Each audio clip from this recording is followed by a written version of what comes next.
ஒரு கிராமத்தில் ஒரு பணக்காரர் வாழ்ந்து வந்தார். அவருக்கு எல்லாமே இருந்தது. ஆனால் அவர் ஒருபோதும் மகிழ்ச்சியாக இல்லை. அவர் எப்போதும் கவலையுடனும் எரிச்சலுடனும் இருப்பார். ஒரு நாள் அவர் தன் வயல்வெளிகளில் வேலை செய்து கொண்டிருந்த போது ஒரு இளைஞன் மகிழ்ச்சியாக பாடிக்கொண்டு வருவதை பார்த்தார். அவன் மிகவும் எளிமையாக உடை அணிந்திருந்தான். ஆனால் அவனது முகத்தில் ஒரு பெரிய புன்னகை இருந்தது. பணக்காரர் அந்த இளைஞனை அழைத்து, "தம்பி, உன்னிடம் ஒன்றும் இல்லை, ஆனால் நீ ஏன் இவ்வளவு மகிழ்ச்சியாக இருக்கிறாய்?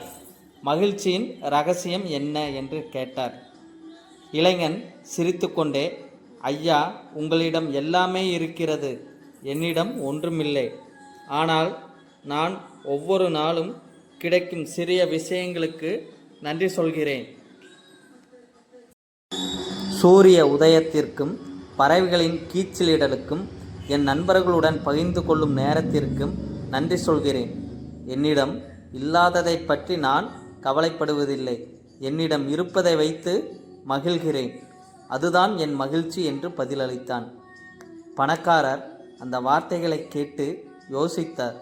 அவருக்கு அப்போதுதான் புரிந்தது, மகிழ்ச்சி என்பது பொருட்களை பொறுத்தது அல்ல, மனநிலையை பொறுத்தது என்று. அன்று முதல் அவரும் தனது வாழ்க்கையில் உள்ள நல்ல விஷயங்களை கவனிக்கத் தொடங்கினார்.